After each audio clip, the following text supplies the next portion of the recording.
Onmyodo.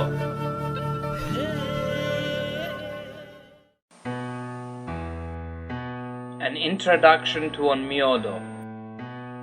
Although most Japanese readers will know almost instantly what you are talking about if you say Onmyoji or Onmyodo to them, many Westerners do not have any concept of it, despite the fact that concepts related to or derived from Onmyodo practices are part of their entertainment, and sometimes even Onmyoji themselves may be involved. They are totally unknowing of what it is, or even that they are watching it. Then again, many who live in Japan and have grown up surrounded by Onmyodo practices and the legends of Onmyoji do not actively practice any of its concepts and simply view it as an entertaining legend.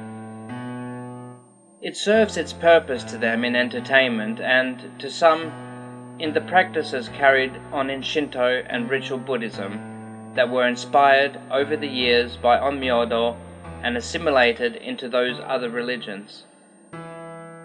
So perhaps the most appropriate question for a beginner in the field of actual Onmyodo would be, what is Onmyodo?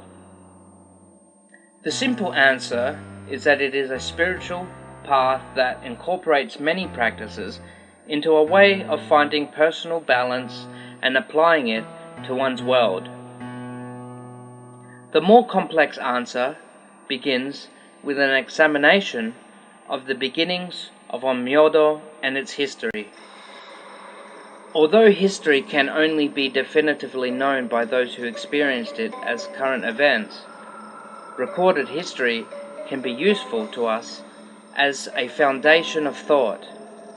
We may think of it as a foothold, however precarious, amid a storm blowing around us. It is thought that Onmyodo had its beginning somewhere around the 6th or 7th century CE, using methods prevalent in Taoist practices brought over by Chinese mystics, the way of thought incorporating the yin and yo, which is Japanese for yin and yang, balance, and the balance through the 5 elements began to catch on gradually. Over the years, it was refined to incorporate various elements of what was then cutting-edge technology in order to extend their practices to reading the stars for divination. Onmyoji used principles similar to modern-day feng shui, or fusui in Japanese, in order to find auspicious positioning for buildings, especially those of state, and they were also often consulted in matters of the supernatural such as hauntings, possessions, and curses. Onmyoji were thought to deal regularly with forces beyond most humans' comprehension, so it was only logical that they would be able to defend against those same forces. Most even kept a magical servant called a shikigami, although some kept more than one, similar to what Western witches and mages call a familiar.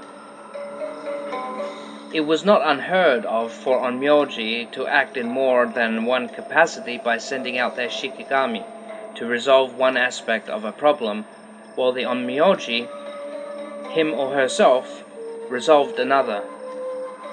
During perhaps the strongest period of Onmyodo, the famous Abe no Seimei brought the title of Onmyoji great reputation and widespread fame.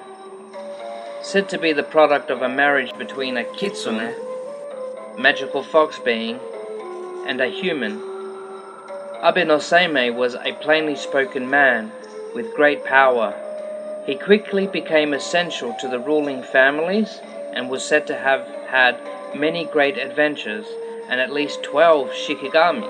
However, he fell into darkness and lost his opportunity. After its heyday, gradually Onmyodo came to have its practices assimilated more and more by ritual Buddhism and especially Shinto. Eventually, some sources indicate the Muromachi period saw closure of the schools formerly teaching Onmyodo and the royal affiliation with Onmyoji. Many crucial documents and recordings of Onmyodo practices were lost during this period, either destroyed, hidden, or stolen. Precious little remains in terms of official documentation that might have been otherwise preserved, and for a period, both Onmyodo and ninjutsu, or shinobu, were even frowned upon and outlawed, which was undone during the Meiji Restoration. However, by this time there was little left of the glorious golden age of Onmyodo and ninjutsu, and the few who still practiced the craft and preserved this tradition were few and far between indeed. Nonetheless, the romantic ideal of Onmyodo persisted on, especially in the legends of Abe no Seimei and Jiraiya. It is through his adventures that many came to know about Onmyodo and Onmyoji, and indeed the name Abe no Seimei is recognized by most Japanese adults and many Japanese children, so well known is he. Jiraiya was said to ride a giant toad as his shikigami.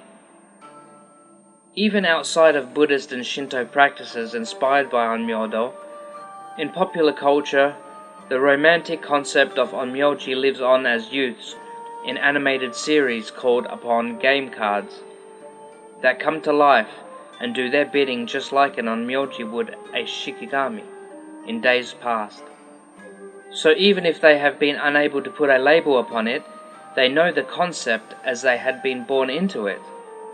Although in recent years there has been something of a revival of interest in Onmyodo and its disciples, the Onmyoji, chiefly through the works of talented authors and artists, there has surprisingly been little in the way of revival of studies of Onmyoji, which is where I step in. Perhaps this is due to much of its existing on in aspects of other beliefs, and since the Japanese, as a people, consider themselves generally non-religious, this may be sufficient for many of them. But to those in Japan and abroad who feel the desire within themselves to engage as they can in this beautiful tradition, each in his or her own way, then it is for them that I compose this. I am Shigana Sensei, also known as Frankie Traino.